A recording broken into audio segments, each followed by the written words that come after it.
So normally terrariums are made with a drainage layer on the bottom like gravel, with dirt on top being separated by mesh. But the normal method of doing things usually sucks, and that's certainly true here, as you will see.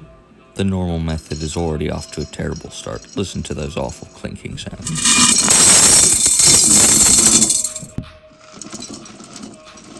Then add the mesh that's going to keep the soil out of the false bottom.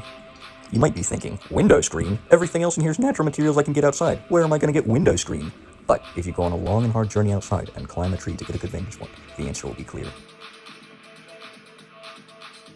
Then you put some more gravel on top to keep the mesh flat.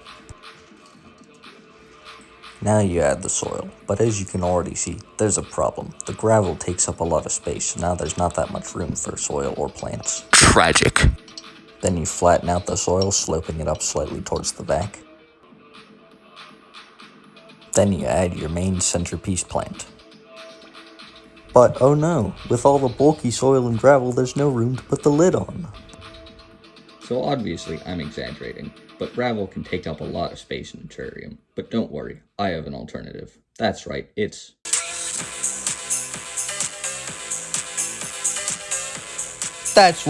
aquasoil time. Look how good that stuff pours. Use a paintbrush to flatten it out. That's what we go to art school for. Moisten it so it keeps its shape. Now it's important we keep our voices down. Placing the rocks is a very delicate task. You use the rock to make a little hole that the rock fits into.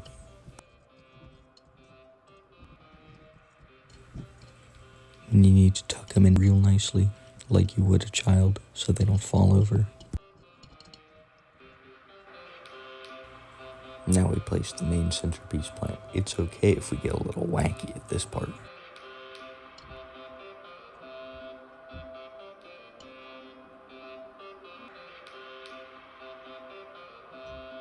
Now it's time to add your moss. Hey, why did moss go to therapy? It had a lot of growth issues. That one was written by ChatGPT. You like it?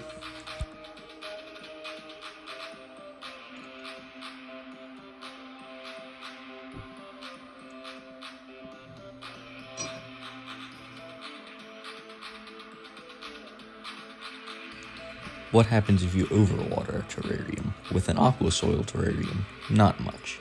Some of the moss might float away, but you can just suck out all the water and it'll sink back down. Now compare that with overwatering a classic terrarium.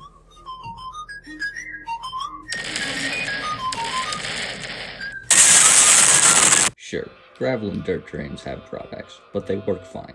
It's like my dad always used to say, just because you suck doesn't mean you're the worst. Let's go get ice cream, champ. So what is the worst terrarium substrate? Cheese.